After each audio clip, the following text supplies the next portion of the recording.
get started with today's lecture. So, as usual, we'll go through our announcements and procedural stuff. So, let's see here. You have an exam a week from today. Yeah. As a warning, I will be in Austria during the exam, which perhaps is why it's the date that it is. What that means is if you have last-minute questions before your exam, that's if your TAs are kind enough, they'll answer, but you won't get a response from me. I see your hand there. So if you anticipate, like you're that kind of studier, or like at the last second you panic, maybe pretend it's on Tuesday, your exam, and study well ahead. Yeah? Let's see here. There was an announcement on Piazza. If you guys have a conflict, we understand. Although we don't really understand because the agreement when you take a course is that it fits your schedule. But that aside, if you truly can't make the exam, you're out of town or whatever, please contact us now.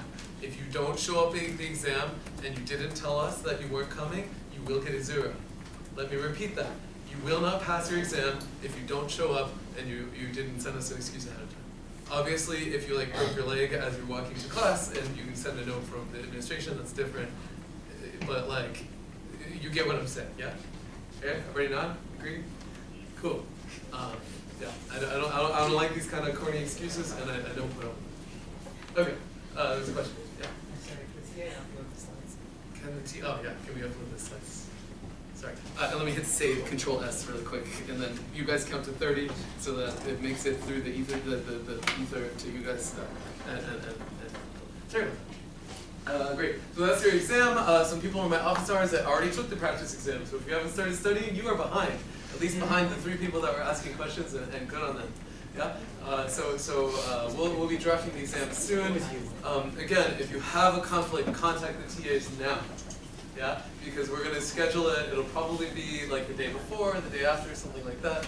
And there will be one makeup, because otherwise it's just a giant headache. Okay? I don't want to be a hard ass about this, but I do think that it's just impossible logistically if you have to deal with a billion people's volleyball matches and prejudices. Yeah. Okay. Is there any questions about the exam or the logistics? Your grumpy professor, all that kind of stuff. Cool. Okay.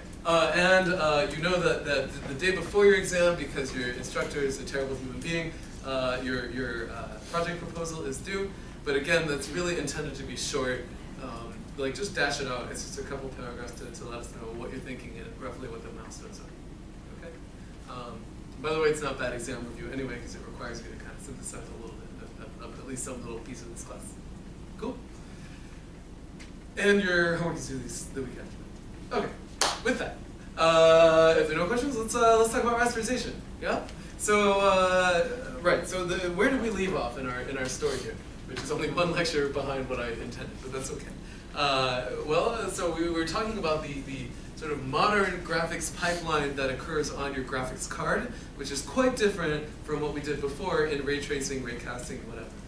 Right? And of course, at least aesthetically, of course, we thought of the difference between ray casting and rasterization as just like a flip in the order of 2 for loops, right? In rasterization, you loop over all of the objects in your scene and draw them one by one, whereas in ray casting, you loop over all the pixels and then figure out what pixels and what things in front.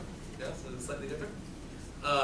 But of course, the acceleration techniques that we have for these two things are quite different, right? So for instance, in ray tracing, we talked about KD trees, which essentially really accelerate, intersecting array with any object in your scene, whereas the very first acceleration we talked about here was drawing a box of pixels on the screen that a triangle intersects, which is very much specific to the rasterization algorithm. If we step back a little bit. Okay, so that's our state of affairs.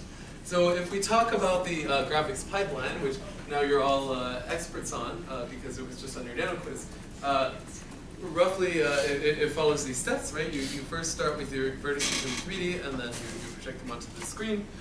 You rasterize every triangle to figure out which pixels are lit. Then you compute the color per pixel. This is some millennial thing. Every time I use that word, I